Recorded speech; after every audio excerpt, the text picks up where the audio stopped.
कल्प में drama repeat होता है, ड्रामा रिपीट होता है ना कल्प। हाँ जी। तो अगर चाहते हैं कि ये चीज ना हो अगली बार, अगर हम चाहते हैं कि ये जो गलती हम कर चुके हैं वो अगली बार ना हो, तो रिपीट होगी। इस जन्म में, सिर्फ इस जन्म में जो भूलें कर चुके हैं, जो हमारी बुद्धि में छप गया है, वो ड्रामा हमने शूट कर लिया। हमने खुद ही शूट किया है। फिल्म बनती है, हम खुद ही अपने डायरेक्टर हैं। हम फिल्म बनाने वाले डायरेक्टर हैं। अपना ड्रामा हम खुद शूट करते हैं। अगर गंदा शूट किया तो वो थूका हुआ हम चाटेंगे क्या? है? नहीं चाटेंगे। जो किया अच्छा किया। क्या समझना चाहिए? जो भी भूल हो गई, पास्ट इज पास्ट। क्यों हो गई? इसका पता हमको नहीं है अभी, क्योंकि हम पूरे ज्ञानी नहीं बने हैं। इसलिए क्यों, क्या, कैसे हुआ, ये प्रश्न चित्त बनते हैं। नहीं तो बाबा ने तो बता दिया कि ये ड्रामा कल्याणकारी है, तुम बच्चों का पार्ट कल्याणकारी है। जब ये ड्रामा पूरा शूट हो जाएगा, 500-700 करोड़ मनुष्य आत्माओं की पूरी शूटिंग हो जाएगी,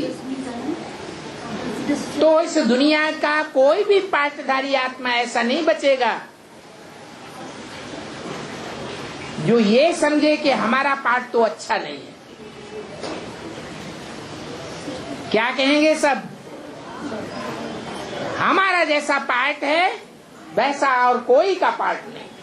हमें लक्ष्मी नारायण नहीं बनना है। बस प्रणाम। बड़ा कहावना अति दुख पावना, ऐसे ऐसे भाव उस आत्मा में भरे हुए होंगे। इसलिए कभी ऐसा संकल्प नहीं लाना है कि जो गलतियां हमसे हो गई हैं वो गलतियां अगले कल्प में ड्रामा में न हो जाए। अरे नहीं, जो हुआ अच्छा हुआ, जो हो रहा है वो भी हम अच्छा ही शूट करेंगे, और जो होगा वो भी अच्छा होगा। हमें सिर्फ बाप की मत पर चलना है। अरे ड्रामा के बंधन में बाप भी बांधा हुआ है, ड्रामा के हूबहू रिपीटिशन में बाप भी बांधा हुआ है, अरे भगवान भी बांधा हुआ है।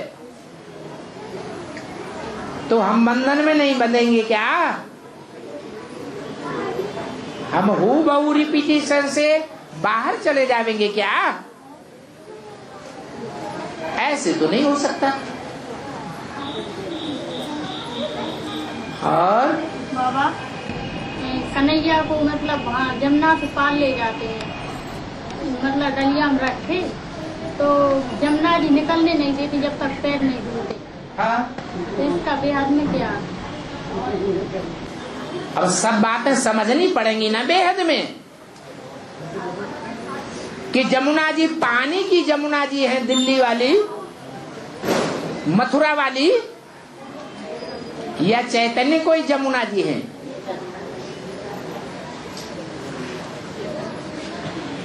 डलिया बुद्ध रूपी चैतन्य डलिया है, टोकरी है, या कोई स्थूल टोकरी है?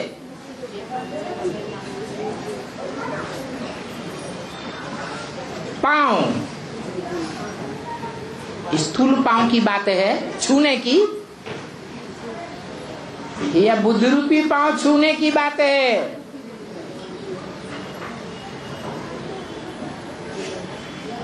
कृष्ण, सतयुग के कृष्ण की बात है, जो सृष्टि का पहला पत्ता दिखाया गया है, या उनके अंतिम जन्म की बात है, जिसकी सुरक्षा बाप को करनी पड़ती है कंसी जरासिंधियों से? ये सारी बातें समझ में आ जाएंगी तो रूपक भी समझ में आ जाएगा। नदियां जब बाढ़ में आती हैं तो उनमें देह अभिमानी की मिट्टी मिली हुई होती है या नहीं मिली हुई होती है? मिली हुई होती है। नदी चाहे जमुना ही क्यों न हो, सूर्य पुत्री मानी जाती है, वो भी देह अभिमानी की मिट्टी से प्लावित तो हो जाती है। जैसी दृष्टि वैसी सारी सृष्टि दिखाई पड़ती है। वो भी समझती है कि जैसे हम देह अभिमानी हैं, वैसे भगवान भी देह अभिमानी के काम करने वाला होगा। तो बुद्धि रूपी पांव छूने का प्रयास करती है, बाढ़ में आ जाती है। नदियों में बाढ़ आती है ना तो बोड़म बोड़ हो जाते हैं, ढेर के ढेर डूब जाते हैं ना। यहाँ ज्ञान में डूबने का क्या मतलब है? देह अभिमान में कैसे डूबते हैं? कैसे डूबते हैं? विकारों में चले जाते हैं, विकारी बन जाते हैं, शादी वादी करने के इच्छुक हो जाते हैं, शादी कर भी लेते हैं और रोज रोज डूबते रहते हैं।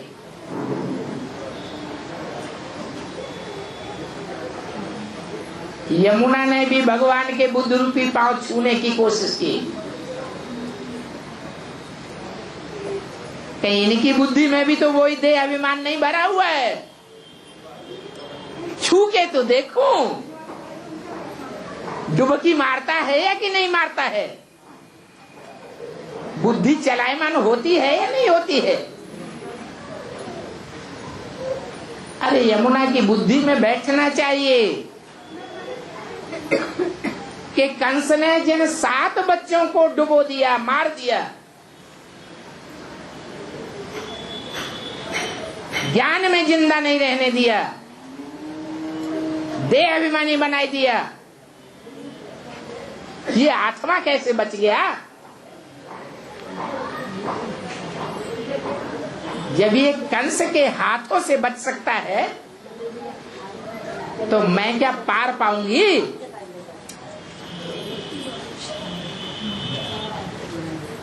और आगे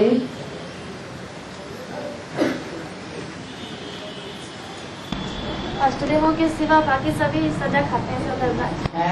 अष्टदेवों के सिवा बाकी सभी धर्मराज की सजा खाते हैं। सभी 8 के अलावा सभी धर्मराज की सजा खाते हैं। तो है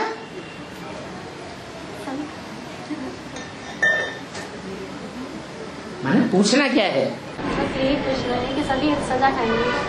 अरे बाबा ने बोला है तो पत्थर की लकीर समझना चाहिए या उसमें संशय पैदा करना चाहिए?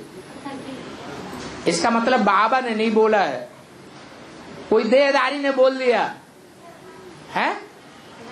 हाँ, जैसे यमुना को संशय पैदा होता है ऐसे संशय पैदा हो गया नहीं। हाँ, और हाँ शिव जिस मुकद्दर रथ में प्रवेश करते हैं, बोलो बोलो आगे बोलो। उससे कोई विशेष लगाव नहीं रखते हैं, तो फिर प्रवेश का किस आधार पर? जो टीचर होता है, अच्छा टीचर होता है, एग्जामिनर होता है, वो लगाव के आधार पर नंबर देता है, देता है, हैं? नहीं। अगर सारी यूनिवर्सिटी में कोई अव्वल नंबर आने वाला होगा और एग्जामिनर फर्स्ट क्लास होगा, तो लगाव के आधार पर उसको नंबर देगा और अखबारों में प्रसिद्धि पैदा करेगा कि इसका नंबर पहले डाल दो, कि यूनिवर्सिटी में पहला नंबर आया है, इसका नाम वाला हो जाए, सारी दुनिया में जहां कहीं भी जाए इसको आउजू करे, आओ हमारी कंपनी में आ जाओ, हमारी सरकार में शामिल हो जाओ, बड़े अधिकारी बन जाओ। ऐसे समझते हो? ब्रह्मा की सोच प्रवेश करते हैं। अरे अपनी अपनी चॉइस अलग अलग है। ब्रह्मा बाबा को तो गुलजार के बचपन से ही लगाव था और वो अंत तक लगा रहा, लगाओ अंतमते सो गते। शरीर छूट गया लेकिन लगाव नहीं छूटा। तो गुलजार दादी के तन में प्रवेशता की घोषणा कर दी, अभी भी लगाव लगा हुआ है।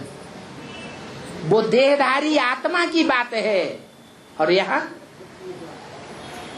अरे यहाँ किसकी बात है? सुप्रीम सोल में भी लगाव होता है।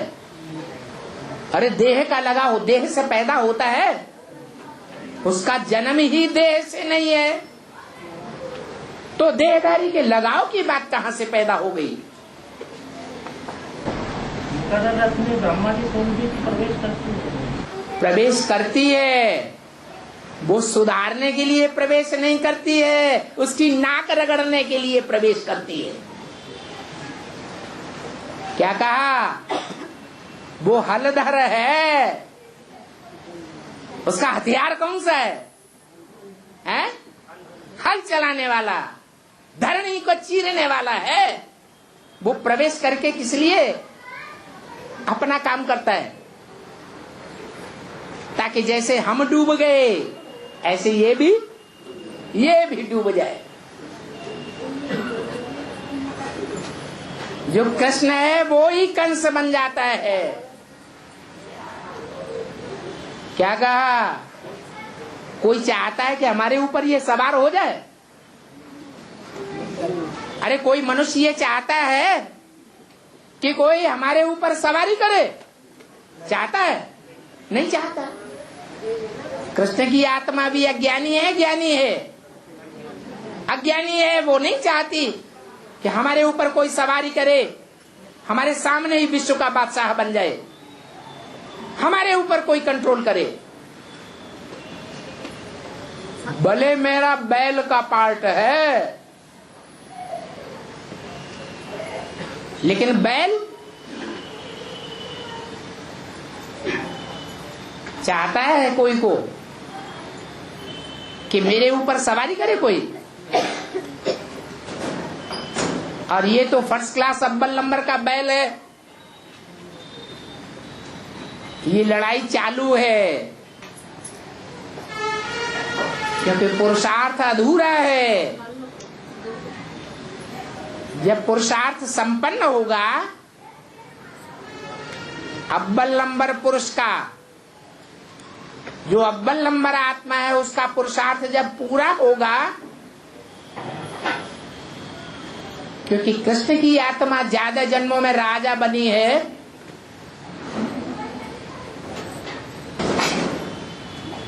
कि राम वाली आत्मा ज्यादा जन्मों में राजा बनी है, 63 जन्मों में। जो 63 जन्मों में ज्यादा जन्म राजा बने हैं, उन्होंने ज्यादा पाप किए होंगे, या जो रुद्रमाला के मणके नहीं है, जन्म जन्मांतर के नंबरवार राजाएं ही नहीं है, रानी का विशेष पार्ट बजाने वाले हैं, पालना के विशेष संस्कार है। उन्होंने ज्यादा पाप किए हैं, राजाओं ने ज्यादा पाप किए हैं। वो भी खास करके भारत के राजाएं बड़े पापी हुए हैं, ढेर की ढेर रानियां रखने के कारण। इसलिए राम वाली आत्मा तो खुद कहती है, तुलसीदास का जन्म लेकर के, जैसा कि मुरली में बोला है, अपने अपने शास्त्रों में अपनी अपनी महिमा कर दी है। तो राम की आत्मा तुलसीदास का जन्म लेकर बोलती है, मैं पतितन को राजा। क्या बाकी सब पतित हो गए प्रजा, और वो पतितों का भी राजा। तो बड़ा पतित हुआ या थोड़ा पतित हुआ? बड़ा पतित हुआ।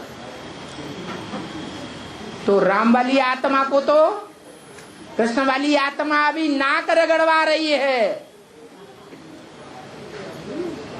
इस धरणी में नाक रगड़ो, क्योंकि सांप को पकड़ के बंदर क्या करता है? कभी देखा किसी ने? नहीं देखा तो सुना तो होगा, नहीं सुना? बंदर जब सांप को पकड़ लेता है तो उसकी नाक को जमीन में रगड़ता है, धरणी में। क्या? और हनुमान बंदर का तो नाम सुना होगा, नहीं सुना? अब सुन लो। तो उसने नाक पकड़ी हुई है।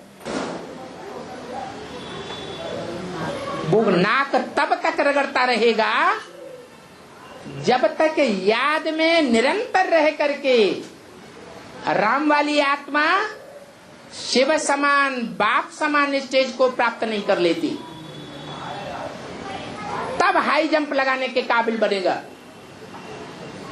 और जब बैल पर सवारी करते हैं तो बिना हाई जंप के सवारी हो जाएगी? है?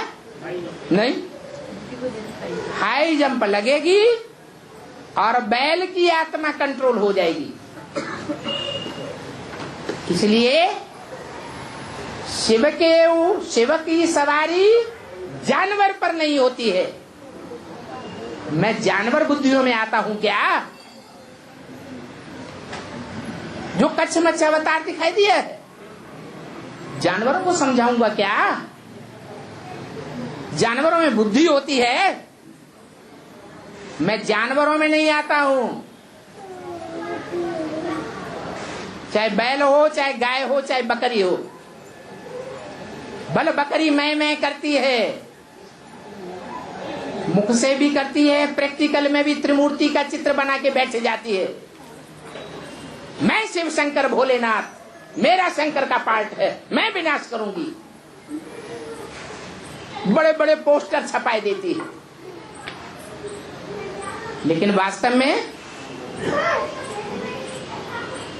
शिव का पार्ट तो प्रैक्टिकल साकार रूप में एक ही आत्मा के द्वारा अनुदय हुआ है, जो कभी भी अपन को शिव नहीं कहती।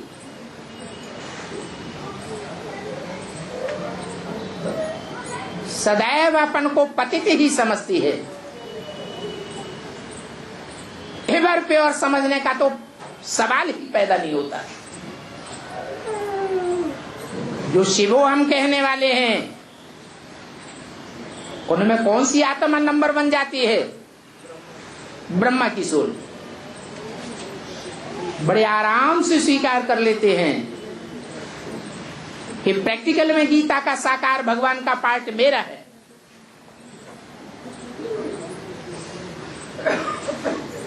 और हाँ जी, ये वार्तालाप में आया है, गुरु का चोर या हो अंधा या हो चोरी, तो इसकी शूटिंग कैसे होती है? अंधे माने अज्ञान के अंधे, कोढ़ी माने जिनके अंग गलने लगे हैं। भगवान की ग्लानि करेगा, मुख से ग्लानि करता है। वाचा में पहले बात आती है कि पहले कर्मेंद्रियों में आती है? पहले वाचा में बात आएगी, बाद में कर्मेंद्रियों से भी नीचे गिरेगा, तो कर्मेंद्रियां भी गलने लग पड़ती हैं। अरे उनका नाम ही प्रसिद्ध है, मुहगले। जिन मुगलों के राज्य में भारतवासियों को 500-700 साल रहना पड़ा, उनका मुख ही नहीं गलता है, सारी इंद्रियां गलने लग पड़ती हैं और निर्धन भी हो जाता है।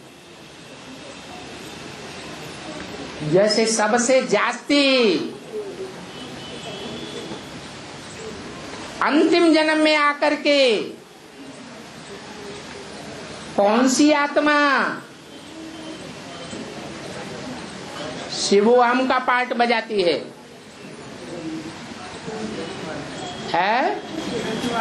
नहीं, यज्ञ के आदि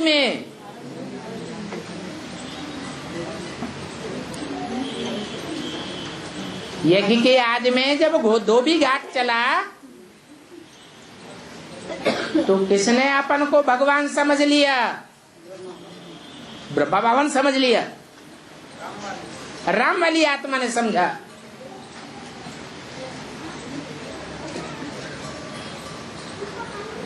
तो हिरण्यकश्यप साबित हो जाता है, क्योंकि उस समय ज्ञान नहीं था। ज्ञान था? नहीं था। ब्रह्मा के मुख से संपूर्ण ज्ञान तो बाद में निकला, जबकि वो आत्मा शरीर छोड़ देती है तो अगले जन्म में निर्धन बनेगी तो क्या बनेगी? है कहे हो निर्धन, कहे हो कोढ़ी।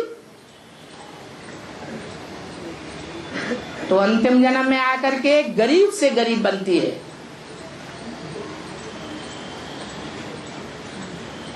इसलिए कहावत चली आई है संसार में, और आदि एक अव्यक्त वाणी में आया है, बाप बच्चों से विचित्र रूप में जब चाहे तब मिलन मना सकते हैं। बच्चे याद में ज्यादा रहेंगे तो बाप को भी चाहना पैदा हो जाएगी, इस बच्चे से मिलूं। अब दूर से आंखों से मिलूं, पूरे शरीर की कर्मेंद्रियों से मिलूं, भाकी पहन के मिलूं, वाचा से मिलूं, ये अलग अलग बातें हैं।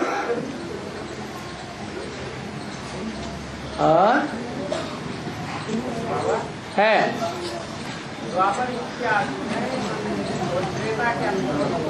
जैसे अर्थविनाश होता है तो क्या प्रैक्टिकल में होता है?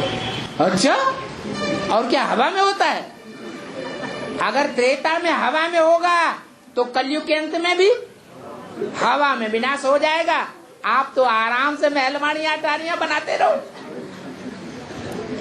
बैंक में कितना पैसा इकट्ठा कर लिया?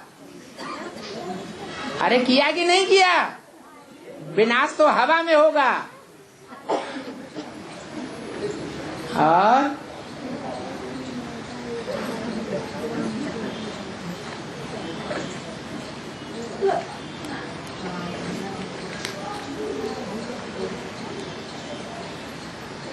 अगर 2500 साल पहले विनाश सृष्टि में न हुआ होता तो 2500 साल पहले की हिस्ट्री भी मनुष्यों को मिलती, उसके प्रूफ भी मिलते। लेकिन विनाश हो गया, सब तहस नहस हो गया। कोई भी हिस्ट्री नहीं मिलती।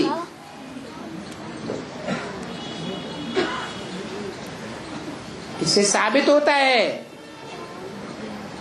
कि 2500 वर्ष पहले जरूर कोई ऐसी बड़ी से बड़ी आकस्मिक घटना हुई है जो पहले कभी नहीं हुई थी और आज तक भी नहीं हुई है, जब से सृष्टि की शुरुआत हुई। और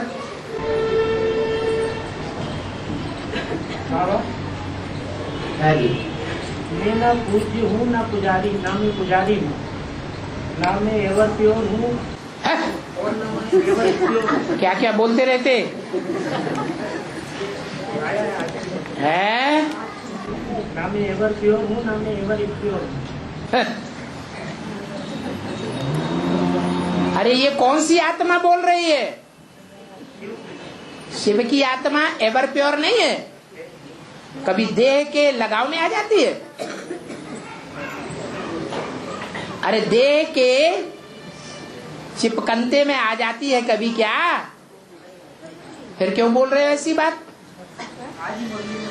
आज की मुरली में तुमने ब्रह्मा कुमारियों का छपा हुआ देख लिया होगा।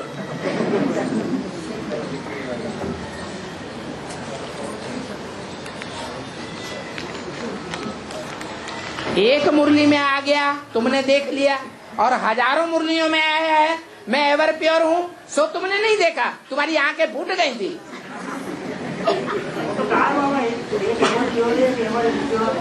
हाँ, तो जो एक एवर इम्प्योर है वो वही है जिसमें मैं प्रवेश करता हूँ। बाकी मैं एवर प्योर हूँ, मैं एवर इम्प्योर नहीं हूँ। जो बोलने वाला है वो ऊपर वाला है या नीचे वाला है? फिर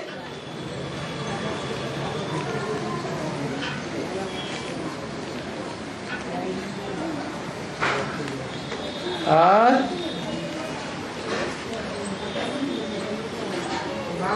है समूह प्रधान से सदो प्रधान बनने में 40 से 50 साल लगते हैं। 40 से 50 साल? किसने मुरली में बोला? 40 साल में कौन तमो प्रधान से सतो प्रधान बन गया? अरे कोई बन गया होगा, तुम्हें मालूम होगा तब तो बोल रहे हो। 76 से 28 तक का बोला। 76 से 28 तक। 76 से 28 तक कितने साल हुए? 40-50 साल। अरे एक्यूरेट बताओ ना, क्या गणित नहीं जानते हो? है? दाढ़ी मुंह से निकल आई, इतनी तो गिनती नोटों की सीख ली होगी। कितने साल हुए? 76 से 28 तक। हैं? अरे 52 साल हुए। 40 साल कैसे बोल दिए? भ्रष्टाचार करता है बाबा की वाणी में। तो बाबा सतो प्रधान बनते हैं। हाँ, 50 साल से 60 साल लगते हैं सतो प्रधान बनते हैं। तमो प्रधान से सतो प्रधान बनने में। सतो प्रधान बनते तो बाबा सतो प्रधान बनने मानो देवता बन गए। देवता बनते हैं पहले, सतो प्रधान फरिश्ता बनते हैं। पहले देवता बनते हैं या पहले फरिश्ता बनते हैं? भूल जाते हैं। और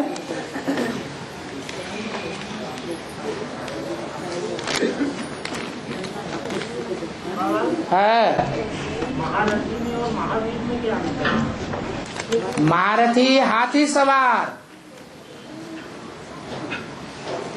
या रथ सवार, और जो महावीर होते हैं उन्हें न रथ की दरकार है न हाथी की दरकार है।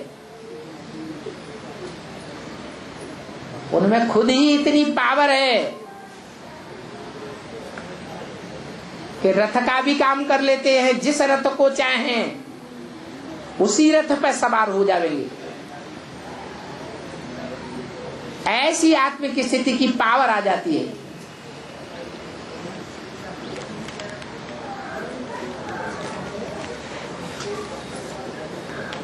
और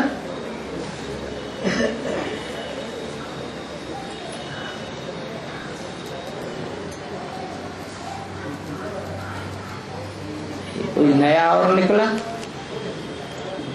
कोई लिख रहा है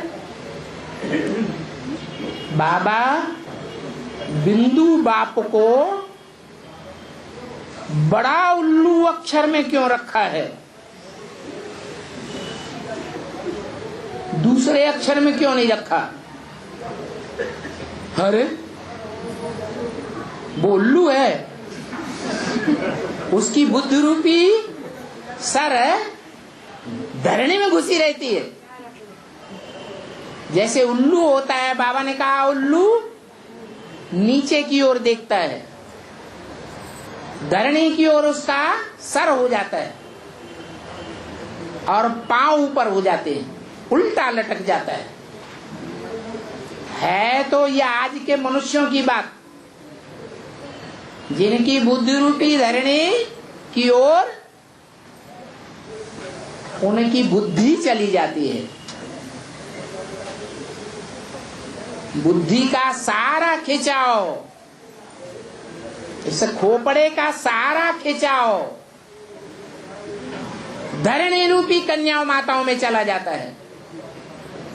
उनको कहा जाता है उल्लू।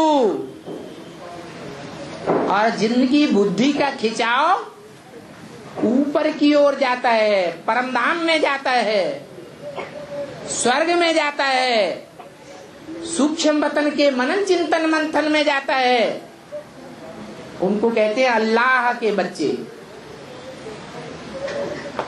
अल्लाह नहीं, अल्लाह के बच्चे। तो बच्चे ज्यादा ऊंचे होंगे या अल्लाह ज्यादा ऊंचा होगा? अल्लाह तो बहुत ऊंचा है। इस वाक्य में किसी ने अल्लाह को ही उल्लू बता दिया।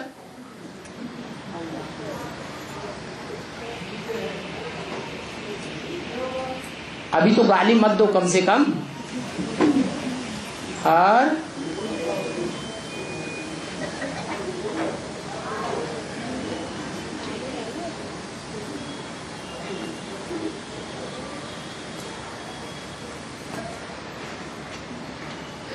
बाबा 108 आत्माओं की पहचान क्या होगी? उनके पुरुषार्थ में क्या खासियत होगी? कैसा पुरुषार्थ होगा? अरे परीक्षा में पास होंगे। जो राजयोग की परीक्षा है, पढ़ाई की आखिरी पेपर है, फाइनल पेपर, उसमें पास होंगे। वो ही तो 108 की माला के दाने बनेंगे, अर्थात राजा बनेंगे राजयोग सीखकर। तो आखिरी परीक्षा का नाम नहीं मालूम? आखिरी परीक्षा क्या होगी? नष्टो मोहा स्मृति लब्धा। कैसे नष्टो मोहा? अपनी देह से भी नष्टो मोहा। कल खलास होती हो सो आज खलास हो जाए।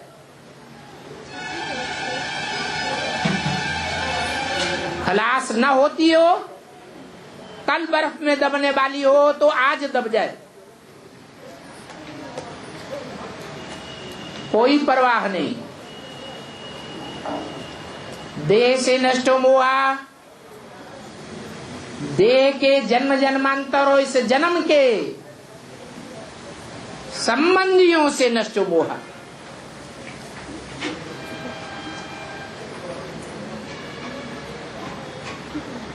देह के पदार्थों से नष्ट मोहा। ऐसा उनका पुरुषार्थ होगा। यही उनकी पहचान होगी। श्वासों श्वास उनकी स्मृति में एक बाप ही बसा होगा।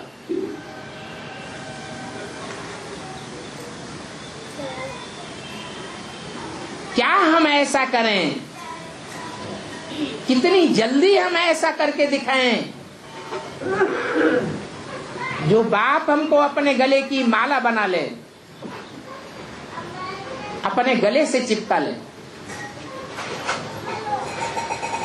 मैं बाप के गले की माला बन जाऊं, ऐसी हरदम तमन्ना लगी होगी। कठोर से कठोर काम करने के लिए तैयार हो जाएंगे। जो बाबा ने बोला है, तुम बच्चे आए हो सर हथेली पर लेकर, लो अभी काट लो, ईश्वरीय यज्ञ में स्वाहा कर दो। ऐसा पुरुषार्थ होगा उनका। और बाबा, हाँ, ये अर्जुन जो अपना माता पिता को ले गया था अथी पर, कंधा पर, अर्जुन वाह भाई, खूब अच्छी टीवी देखी है, टीवी में देखा ना? नहीं नहीं नहीं नहीं नहीं, काय में देखा, काय में देखा अर्जुन ले गया है? मन में आया ना तो मुझे समझ में नहीं आया। समझ में नहीं, कहीं पे निगाहें कहीं पे निशाना। हाँ तो हाँ बोलो, अर्जुन की बात नहीं, श्रवण कुमार की बात है। तो वो दोनों एक ही। हाँ, शास्त्रों में अलग अलग नाम देके अलग अलग कहानी बना दी। हाँ तो फिर वे कौन है? वे कौन हैं जिनका श्रवण सारी दुनिया करती है? क्या? जिनका नाम सुनने के लिए, श्रवण माने कान, कान से नाम सुनने के लिए सब लालायित रहते। श्रवण माने कीर्ति, जिनकी कीर्ति सारी दुनिया में फैली हुई है, वो श्रवण कुमार जब अज्ञानी थे, ज्ञान से उन्होंने जन्म लिया माता पिता से, जरूर संगम युग में लिया होगा। संगम युग में अज्ञानी से जब अज्ञानी बने तो पहले पहले ब्रह्मा को पहचाना होगा और ब्रह्मा की सहयोगिनी शक्ति को भी पहचाना होगा। वो ब्रह्मा सरस्वती उनके माता पिता हो गए। वो अंधे थे या सोजरे थे? है? अंधे थे, अज्ञानी थे। बल भगवान बाप शिव ने उनमें प्रवेश किया, फिर भी उनको बाप का ज्ञान नहीं था।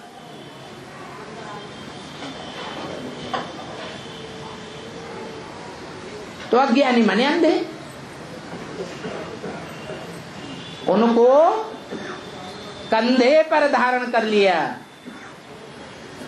कंधे पर धारण करना, कंधे पर चढ़ाना माने पूरी जिम्मेवारी लेना।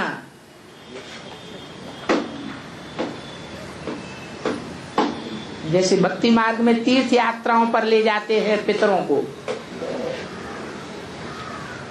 कहते उनका उद्धार करेंगे, तो कंधे पर धारण कर लिया उनका उद्धार करने के लिए माता पिता को, बुद्धि रूपी टोकरी में बैठा लिया और भारत में, सारे भारत में चक्कर काटे, सभी तीर्थों में चक्कर काटे। और तीर माने किनारा, ठिकाना। उनकी बुद्धि को भी असली असली ठिकाने लगाई दिया। उनकी आत्मा का भी कल्याण हो गया। उनका गायन हुआ श्रवण कुमार के रूप में। बताओ कौन है? बाप न है? हाँ बाप है, आपने। और 63 जन्मों की ये कर्मों की सजा अभी संगम पर भोगते हैं, या संगम पर किए हुए कर्मों की सजा संगम पर मिलती है?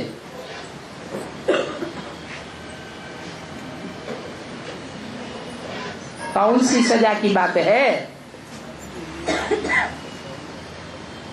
एक तो धर्मराज की सजा होती है,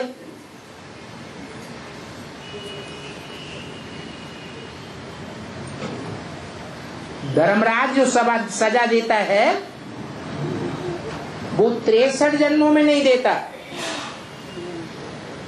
63 जन्मों में धर्मराज की बात ही नहीं है। धर्म का राजा तो इसी संगम युग में प्रत्यक्ष होता है, जो सजा देने के निमित्त बनता है। तो 63 जन्म की सजा देता होगा, 63 जन्मों की सजा देने के निमित्त बनता होगा, या खास इसी जन्म की सजा देने के निमित्त बनता होगा? 63 जन्म, इसी जन्म की कैसे? 63 जन्म ऐसे ही गए हैं? अरे 63 जन्म में 100 गुने पाप नहीं बनते हैं। कहाँ बनते हैं? इस संगम युग में ही 100 गुने पाप बनते हैं।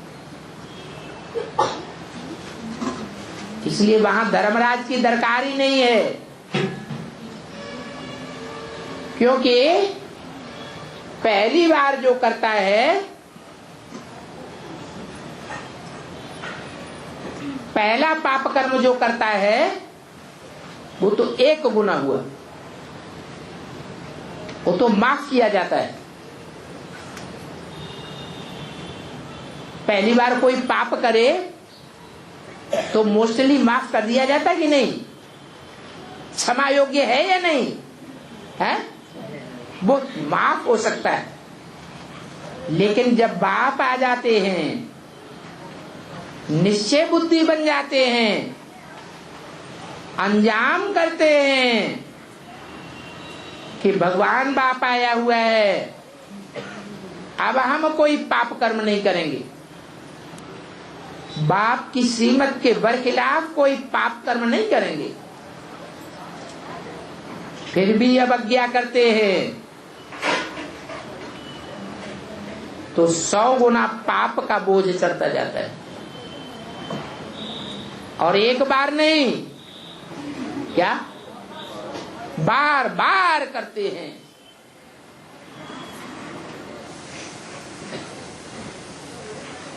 तो इतनी भारी सजाएं इकट्ठी हो जाती हैं, जो 63 जन्म पापों का पहाड़ कभी इकट्ठा ही नहीं हुआ था।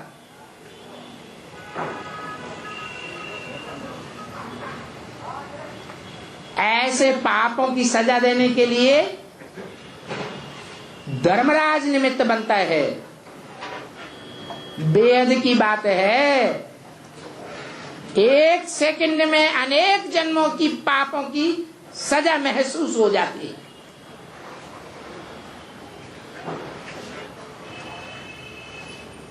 एक सेकंड ऐसे लगता है जैसे वर्षों बीत गए सजा खाते। वो 1 सेकंड लंबा हो जाता है या छोटा महसूस होता है? लंबा हो जाता है। इसलिए गायन है, समय तू जल्दी जल्दी बीत, सुख में तू पल भर नहीं ठहरे, लाख बिताएं तुझ पर पहरे, दुख में तू बिल्कुल रुक जाए। ऐसी धर्मराज की सजाएं मिलती हैं कि एक सेकंड भारू पड़ जाता है।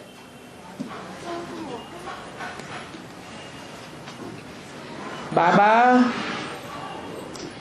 गीता पाठशाला में या मधुबन में क्लास करना ही क्लास है, या फिर घर में अकेले मुरली सुनना बी क्लास है। बेचारे पूछने वाले को अंग्रेजी नहीं आती है। क्लास एक को कहा जाता है, या कई बच्चे इकट्ठे होते हैं तो क्लास कहा जाता है। संगठन को ही क्लास कहा जाता है। संगठन में बैठ करके मुरली सुनते हैं वो ही क्लास है। और खास करके बाबा के द्वारा जो निमित्त बने हुए स्थान है वो ही क्लास है। जिनका गायन भक्ति मार्ग में अभी भी है। गीता मंदिर, गांव-गांव, शहर-शहर में गीता मंदिर बने हुए हैं यादगार। जरूर भगवान बाप ने आकर के उन गीता पाठशालाओं में, मिनी मधुबन में क्लास कराया होगा। हाँ, जिस गांव में गीता पाठशाला ना हो उस गांव में क्या दुनिया में कहीं है, गांव में नहीं है। दूर हो गीता दूर माने कितनी दूर? 30 किलोमीटर। 30 किलोमीटर। तो 30 दिन के बाद एक बार आ जाओ। अरे 30 किलोमीटर तो 30 दिन में तो आ सकते हैं, कि वो भी नहीं आ सकते? तो वो भी क्लास है, वो भी रेगुलरिटी है। साल में 12 क्लास कर लिया, संगठन क्लास, तो भी क्लास में माना जाएगा, रेगुलर माना जाएगा, पंक्चुअल माना जाएगा। अगर टाइम पर आता है, अगर साल में 12 क्लास पूरे अटेंड किए तो रेगुलर माना जाएगा, और टाइम पर आया है तो पंक्चुअल भी माना जाएगा। टीचर का रिगार्ड उस बच्चे के लिए जरूर रहेगा। और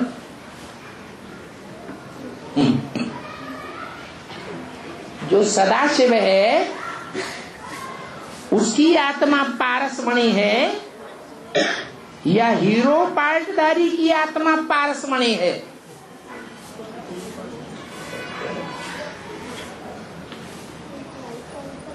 अच्छा, पारसमणि की बात छोड़ दो, हीरो पार्टधारी हीरा है, या शिव बाप की आत्मा हीरा है?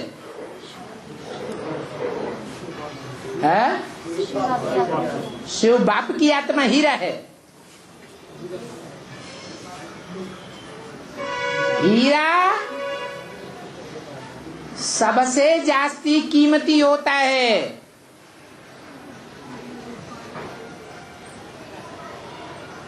जितने भी बेशकीमती पत्थर हैं संसार में, उनमें हीरा सबसे जास्ती कीमती होता है। तो शिव बाबा की कीमत लगाएंगे, हैं? और जितने भी पत्थर हैं, चाहे हीरा हो, चाहे माणिक हो, चाहे मोती हो, चाहे पन्ना हो, सब पत्थर हैं। पहचानने के बाद उनकी कीमत लगती है। सब पत्थर बुद्धि बनते हैं, जब तक पहचान नहीं है। शिव बाबा पत्थर बुद्धि होता है? फिर बाप तो कहते हैं मैं किसी गिनती में नहीं आता हूं, जो गिनती में आए सो चक्कर में भी आए। और बोलो बोलो, बाबा एक आत्मा ज्ञान में चलती थी, हमको बहुत याद आती है। अब वह शादी कर रही है, तो उसकी शादी में जाना कि नहीं जाना?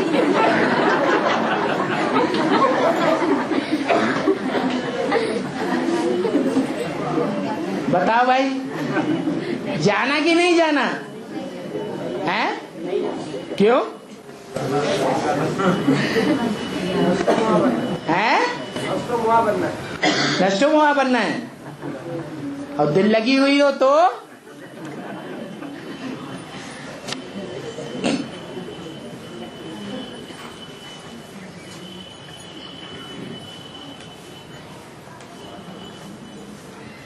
बाबा वार्तालाप में पूछा गया सवाल सब पर लागू होता है या जिसने सवाल पूछा जवाब उसी के ऊपर लागू होता है? सब पर लागू होता है। सो थोड़े ही, बहुत से तो वार्तालाप सुनना ही पसंद नहीं करते, तो उन पर कैसे लागू हो जाएगा? प्रश्न पूछना ही पसंद नहीं करते, तो उन पर कैसे लागू हो जाएगा? हाँ, ये कह सकते हैं कि एक कैटेगरी की आत्मा कोई एक नहीं होती है, एक कैटेगरी के अनेक हो सकते हैं। तो जिसने जो सवाल पूछा वो सवाल और भी आत्माएं होंगी जरूर, जिनकी बुद्धि में वो सवाल कभी चला होगा या आगे भी चल सकता है या अभी भी चलता हो,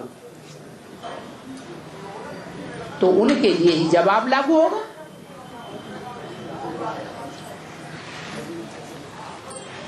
औरों के लिए सामान्य रूप से लागू होगा। और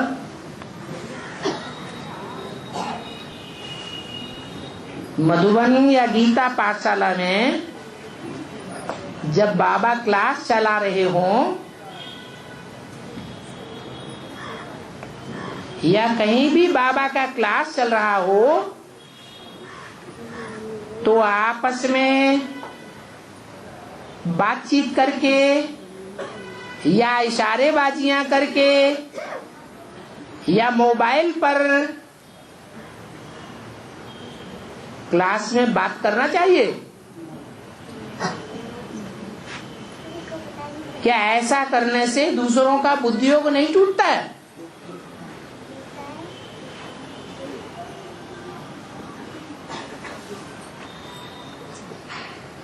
सबका टूटता है क्या?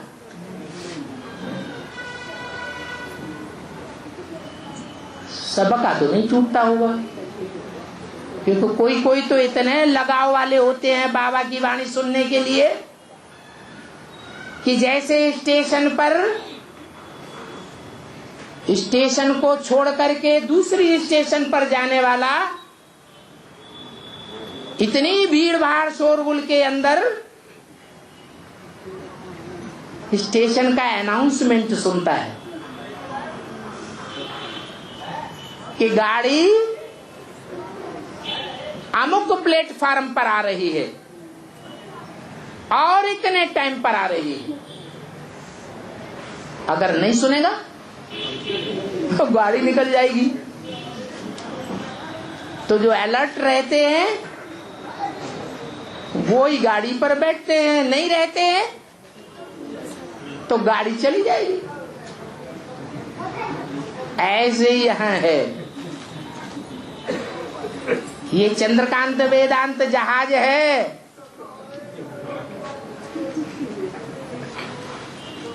विषय सागर में जा रहा है। जिन्होंने आधार ले लिया वो तो एकाग्र होकर के रहेंगे, और जिन्होंने एक पांव दूसरे जहाज में रखा हुआ है, दूसरी नाव में रखा हुआ है और एक पांव जहाज में रखा हुआ है, तो परवाह नहीं करेंगे उतनी।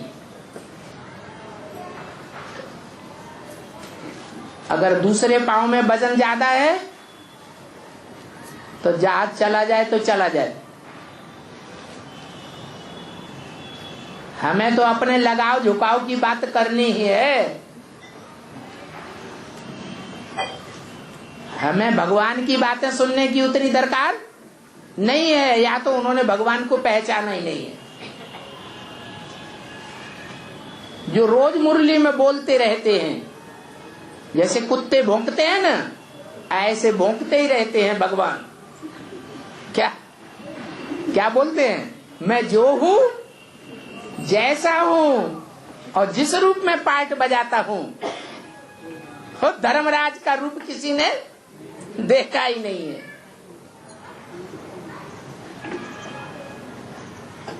मैं राजाओं का राजा महाराजा बनाने वाला हूं। छोटे छोटे राजाओं के सामने जाने में थर थर थर थर कांपते हैं। अब देखो, राजाओं का राजा महाराजा बनाने वाला बाप आया हुआ है, तो उसका कितना डिसरिगार्ड करते हैं। दूसरों को भी डिस्टर्ब करते हैं, खुद तो डिस्टर्ब हैं ही, अनिश्चय बुद्धि हैं ही, बेपरवाह हैं। उन्हें धर्मराज का भी डर नहीं है कि हम कहां बैठ करके क्या गलती कर रहे हैं।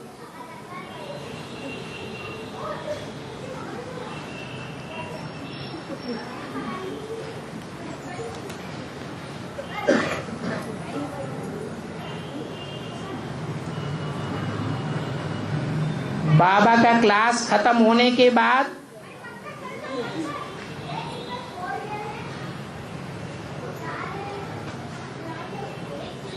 क्या गीता पाठशालाओं में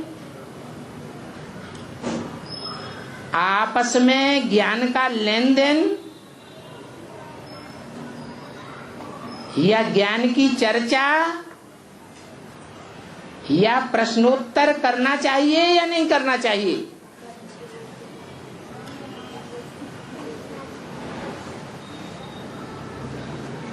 मुरली में ज्ञान का लेन देन करने के लिए बोला या नहीं बोला है?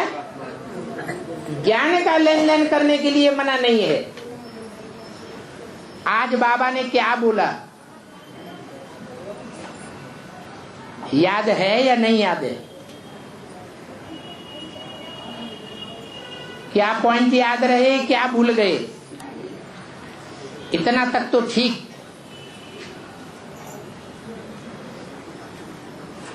लेकिन फिर ज्ञान की चर्चा विचारणा करना,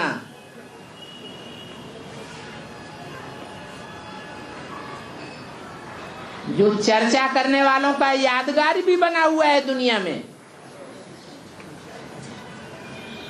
मालूम है कौन सा यादगार बना हुआ है? चर्च बना हुआ है।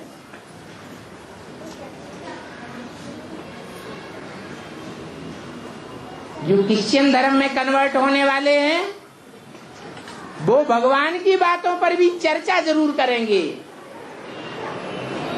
उन बातों का भी विश्लेषण जरूर करेंगे। क्या सच्चा है, क्या झूठा हो सकता है, कहां से वो सच्चाई निकली, कितना दम है, वो सारी बातों पर चर्चा करेंगे, हिस्ट्री निकालेंगे पीछे की।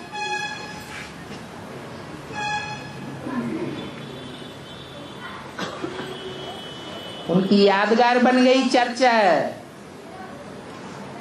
चर्चा करने का स्थान, कॉन्फ्रेंस जरूर करेंगे। कोई भी कमजोरी की बात दूसरे के कान में फुर्र करके रख देंगे। दूसरा तीसरे को कहेगा, तीसरा चौथे को कहेगा, नई नई बातें, नया नया क्लैरिफिकेशन निकालते ही रहेंगे।